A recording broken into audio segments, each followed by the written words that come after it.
Hey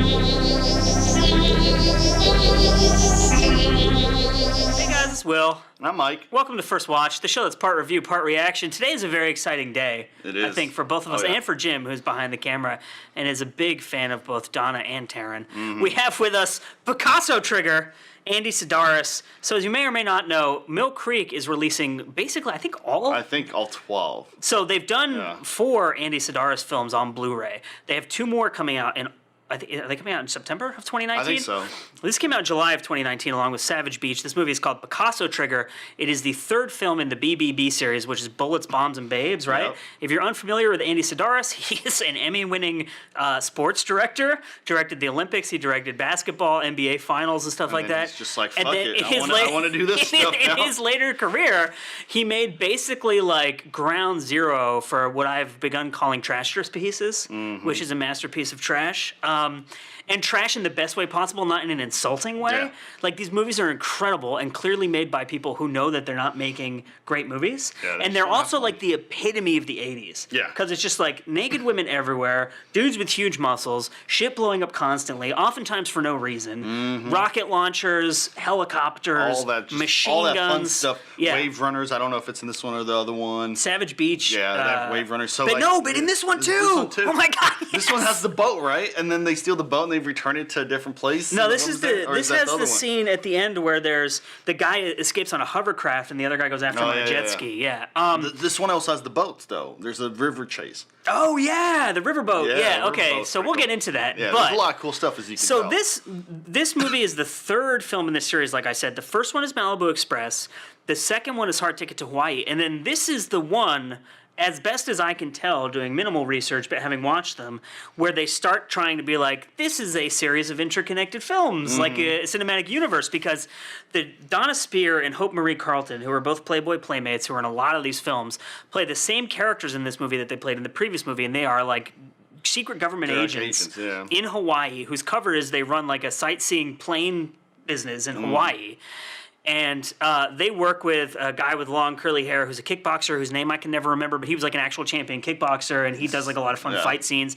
And then there's always like a male agent in the plot, but in each movie it's a different guy, but they have the same surname. So it's like, are they brothers? Are they cousins? I don't really know. Just never know. And then they're somehow related to the private detective in the first film. Jim's just dying over He there. can't stand it. He loves it It's too so much. good. It's all the same person, just different actors. It's the same family. But yeah, we don't really know. It's a little confusing. But so Roberta Vasquez, this is her first Of these, Andy I don't know if Sidaris it's- film. yeah, So I she don't was know if she's also a in other ones. playmate. She is Latina. Obviously, you can tell that by her name, which sets her apart from like the deluge of blonde women in these movies. Yeah. I think there's 7 playmates in this movie. That's so they where got he like cast- a ton he of cast free. them from there. Well, and it's genius because they got nonstop free advertising from the Playboy channel for this movie. There's Mm-hmm. like commercials on the Blu-ray as bonus features where you see like the Playboy channel advertising. And so this movie is interesting because the first 2 are just like ridiculous, trashy. What is going on? Half of it makes no sense. Like amazing bad 80s movies. This one is it gets a little more serious. Like it's darker, right? There's a little plot and there's like little international intrigue about like Yeah, it's almost like killing an agent overseas, and there's like an assassin, and there's like all this other stuff. They actually shot. It looked like they shot on location. Where is it? it starts in Paris. In Paris. Obviously, they sent one person with Oh, the yeah, camera definitely, to to get, film like, the 2 main shots. sites in Paris because after you cut away from the Eiffel Tower, It's clearly the house that they're at California, is yeah. obviously California. But it's like so basically. And then like, Texas, they film in yeah, they filmed Texas. But he like I think in one of his behind the scenes, he basically says that he does all his casting from Playmates, right? And it's basically like nowadays you would cast like social media people to get their viewers you to already watch. this built-in audience. It's built-in right? Yeah. audience, so he just gets a bunch of them. And fun fact, I don't know if you knew this, but the interconnected universe in this is basically where Marvel got their idea for their interconnected universe.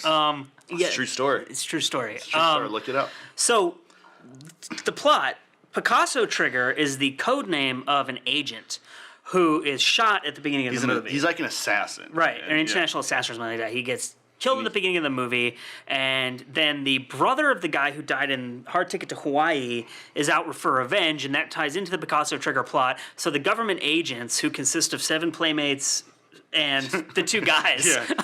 And They hatch a basically- plot.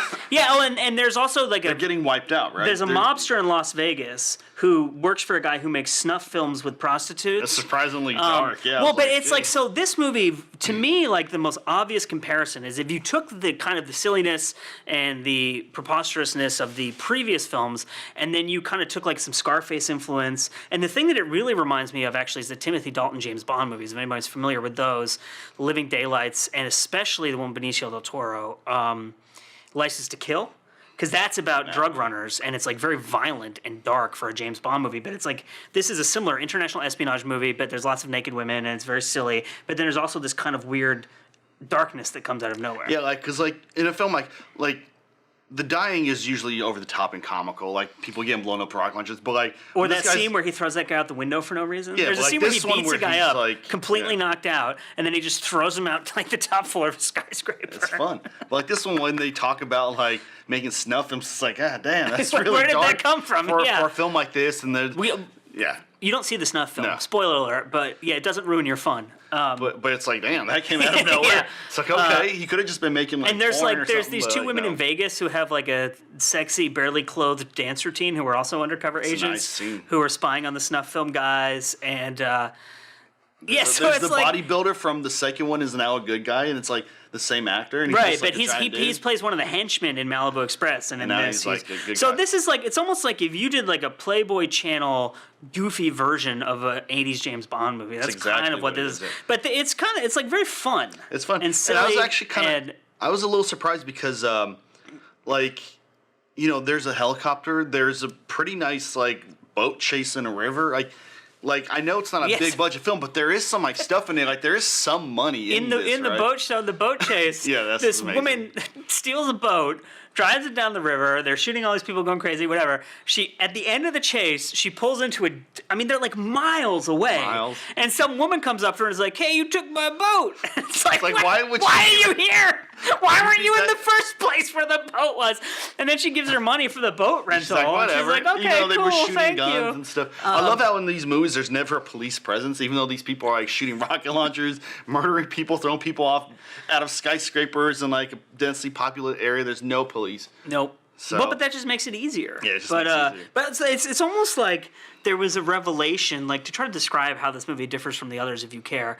Like at some point after they made the second one, they were like, "Oh, screenwriting. Yeah. We should try that." So this is like the one where they actually tried to write a movie. Because there is there's some twists in it, And there's some, intrigue, and like some stuff is intrigue. set up that they come back There's almost to, like a little and like plot line. very and stuff. rarely, like in Malibu Express and Hard Ticket to Hawaii, there's plot elements and scenes and characters that just appear, and you're like, "What the fuck?" And then they disappear, Yeah. and it's not. It's amazing and it's hilarious and it's really fun, but it is kind of like. There are parts watching those movies you're like, I don't even know where I am right now in the Yeah. movie. But this is like a very direct linear story, but it includes all the fun, silly. And like the other ones, this has the special features. It has like the making of and the behind The film school thing is The film awesome. So school thing Andy is fun. Sidaris He and always his does wife, who was his producer, they do a thing on the bonus features here where they take you through scenes from their movies and show you like we shot this shot and then we shot the reverse shot and then we did the medium close up and it took us this long to do it and we did it in these locations and if anyone like who's not involved in the film industry and is like sees making a film as a really glamorous thing, watch that, because even with like in a nice location in Hawaii with all these hot women around, it's like a really tedious process where they're shooting the same scene of like this woman getting something from the kitchen and walking back like 10 times, and then they have to flip it, get the other reactions. So you're literally just doing this thing over and over. They and also over. tell you there's a scene where they blow up like a really expensive boat, and one. they're like, "Oh, that was a defect, and we got that because we cast the son of the boat manufacturer in the movie." But that's smart. Like sometimes, like if you don't have a lot of money and you can make a local connection, like they shot that scene in Louisiana, and they'd worked with this guy before, and they needed a boat, but they couldn't afford like a $40,000 boat to blow up.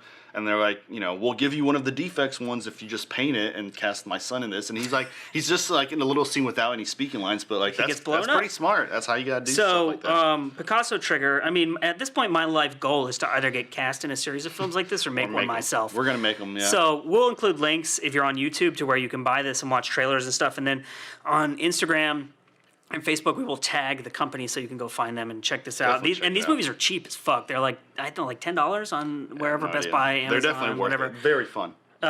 Andy Starr's Picasso Trigger. Check it out.